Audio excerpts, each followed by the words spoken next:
And whoa, look at Magoo. Magoo streaks into the... Thorpe's got basketballs. They lock handlebars as they go through, but Thorpe's done. Here comes Bradshaw to the outside of Bale. He takes over the number 2 position, and Bradshaw is not done.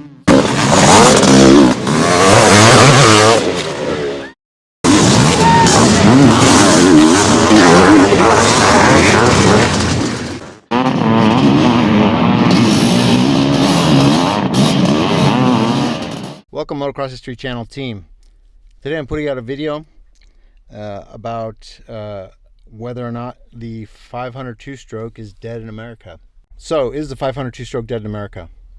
Well, the first video ended off with kind of the lean years and the dark side of everything, of how the 500 two-stroke was going away and was kind of an afterthought with the rushing in of the 4-stroke. And then something really interesting happened. Then during I would say the lockdown time in 2020, a lot of people were left at home, and it seems like they started to kind of take a look at that project bike that they'd had for years sitting in their garage, which probably more often than not was a 500, and they had time, and so they started to rebuild them. This kind of caught fire, and the 500, after these projects slowly were being done and then put for sale, the value of the 500 started to skyrocket. The 500 became much more popular during this time. Now, riding wise, I don't know if I can say the same thing, but to own one, it became a big deal. So this final chapter is going to be a lot of video clips of former pros and current pros that have thrown their leg over a 500 two-stroke. It's really interesting, and it's really cool to see how these guys have done it. Today, we're going to see a lot of good riding from professionals on 500s. Everything from Jeremy McGrath to Ryan Villapoto to Travis Pastrana, Ken Roxon, and even a younger gentleman who is a sponsored Red Bull athlete who goes by the name of Carson Brown. Maybe some of you may have heard of him. I think he's been the biggest proponent of it overall, of the 500. He absolutely loves the 500.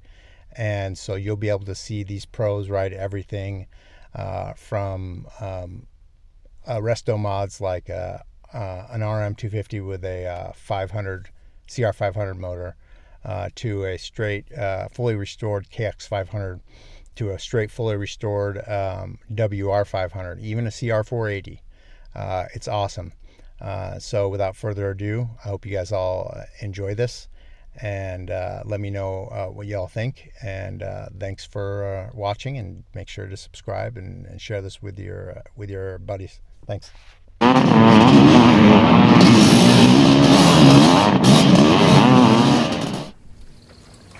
Oh, missed it.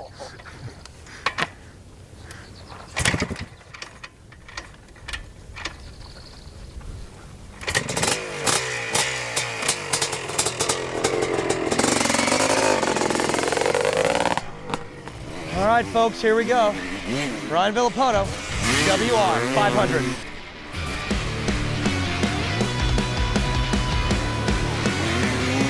Oh, that was good. He even kicked back into. Oh my God! What's he doing? He's steadier on this than he was on the 125. Yeah. Oh, dude. Were you hoping that you wouldn't have to push that hard? Because he's pretty much moving. He's gonna be good on this thing. Yeah, look at this. Oh my gosh, over jumping? He's gonna send this thing so hard. Oh, he did! Longest jump of the day. That corner right there is gonna be critical. It's hanging by a thread. Yeah, but this thing can bark out of that inside and get the step up. Oh, he went in there fast.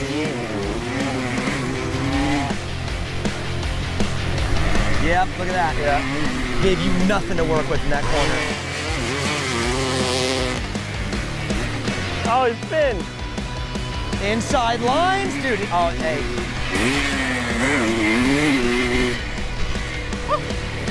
Yeah, that was ridiculous. Well, we always get in our race heads when we start. So the instincts came out, racer Yeah, instincts? kinda. Okay. I can be better over there, I know that. Well, I'm gonna tell you straight It goes up. absolutely nowhere when you're revving it. Really? Nowhere. So you gotta get it. Nowhere gotta- off the bottom either, though. You have to shift a lot. Why are you telling him? It's all right. You're not worried about it? No, hopefully not. Okay. Attempt number 2.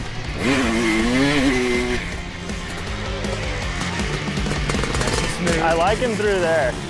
Oh, that was cool looking. But he just gave up about 2 seconds in that one. He's not looking as aggressive. Yeah.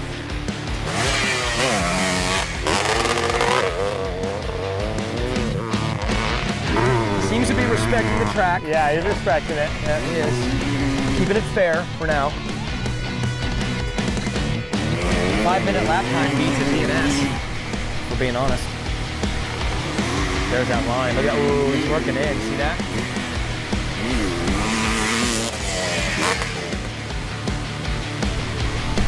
He's good through there. Yeah.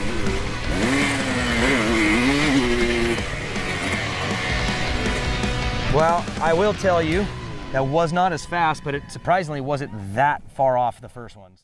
That was obviously a different lap for you, but I blew it. wasn't that far off. It wasn't as fast, but it wasn't that far off the first one.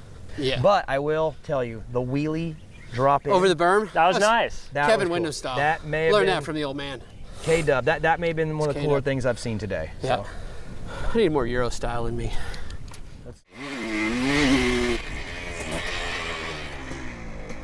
Let's see what we do here.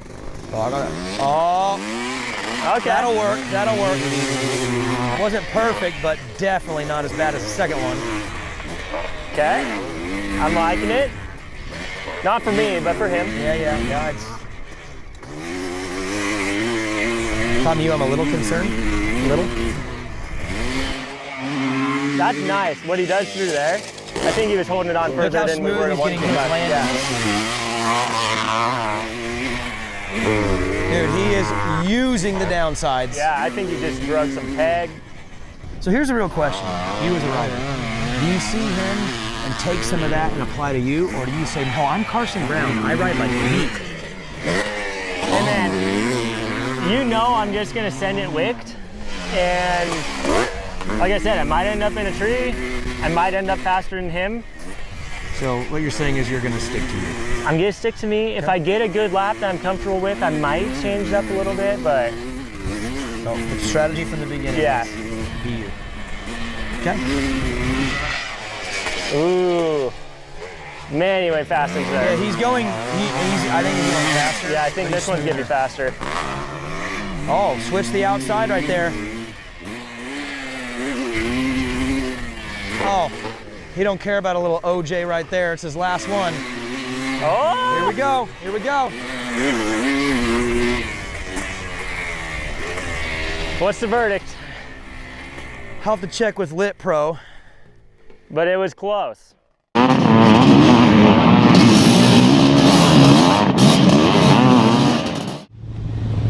you gotta like put it to top gas and then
machines that just shake you out. Like I was a whole ton of I was struggling to see grip strength. Yeah, definitely makes your grip strength stronger. So,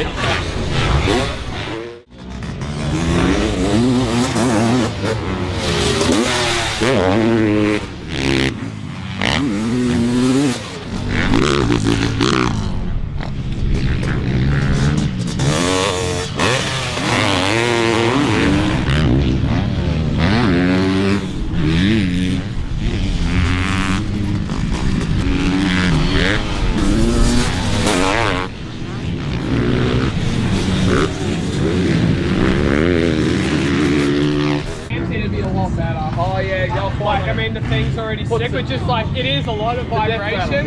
When I saw you cross from like, oh, he's doing like 3 laps, 5, 7, 9, I was like, you must like this. Yeah, so sick, mate, so sick. Sorry, Awesome. did you miss the era of big bores? Like, are you born too late? I think so. I think so. That was When fun. were you born? This is 94. Oh, it was 99. That thing's sick. So, what you think? Awesome, mate. Awesome. I feel like to ride that thing fast, oh man. You gotta be a gritty man. Yeah, there's, I couldn't imagine pushing on this thing. I don't think you could push on a 500 as much as we can push on our bikes today. I feel like the art of riding a motorcycle was created on these things, and 2-strokes. So wait, does this give you more respect for Johnny O? I've already got a ton of respect, but did he ride 500? Yeah. Where? You raced 500? Thing's so sick. The funnest part was just before you land a jump, you give it a little clutch trick. So sick. So sick. I can imagine it up like a big, like a sketchy hill. Hey, how was the 500? that thing is wild. I'm not gonna lie, I am now a little bit afraid of it. What was the craziest thing? The vibration? Oh my gosh, I got a full work. Like, I think I've lost like a good 2% of body fat just on my arms and legs, just from the shaking it. Like, it was gnarly. I couldn't believe how much shake it had. And just the power, like, I only got to third gear. They watered a bit, but oh my gosh, dude. Thing's wild. I felt like a goon at the first few laps because I kept motoring all the jumps. No engine braking, right? Yeah. So weird. I was like in the air waiting for the engine brake to kind of bring it back down, but nothing happened. So I was a little bit of a goon out there for Are you okay with living in this current era of bikes? You don't wish you raced those things? Oh yeah, I'm definitely okay with living in the era I am right now. Those guys, I have to give props to them. Those guys who rode those, that thing was wild, dude. I don't know how they could even race that. Hey, you can talk to Osho about that. I know, I gotta give Osho props for that. I always give him a lot of crap, but that is gnarly for him to race that.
I know, dude. Oh, clutching. We had a little Double clutch action. Little fourth gear triple clutch. Okay,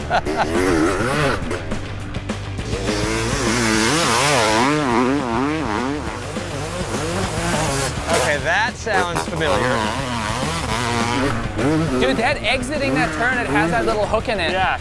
How impressive is this that the dude rides a few times a year and it's not like he hops on a 450 to do this. This is like on a 500. It's not easy to ride. A created motorcycle. You got to look at it that way, though. All they do is ride all different kinds of beater bikes and this bike, you know what I mean? That is true, that is true. Like Carson. Like Carson.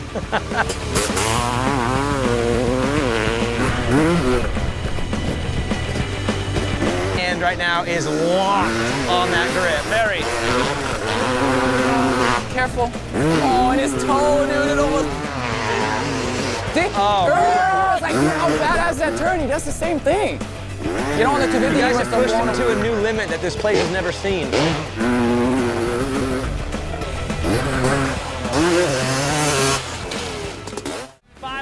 cc's of power, let's go! Bam! Getting after it. That was nice. That was nice. That's kind of what I did. Oh, nice. That's what I did too. All right, real good. All right, I felt like that's what I did. You missed all the landings on this thing. Missed everything. You don't see Ken Roxon go Long John Silvers very often, but... That made me so happy right there. I mean, he did it with more style, but I almost ate crap coming out of that corner. Dude, yeah, there's that like hook at the end. Yeah, I heard a whole lot of respect in that berm too. It wasn't respect, it was the opposite, but yeah, that was perfect. He's still on.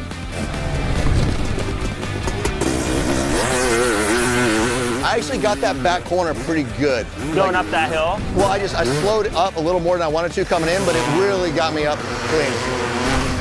See, so I lost most of my time. I feel like I lost a lot of time just getting into that. Like, I was so slow.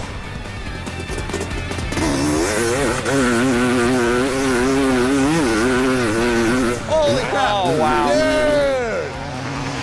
Something's wrong with that. That was amazing. G-force up the hill. Dude, I wasn't even thinking about using the berm way out there, and he was just on it. Here we go.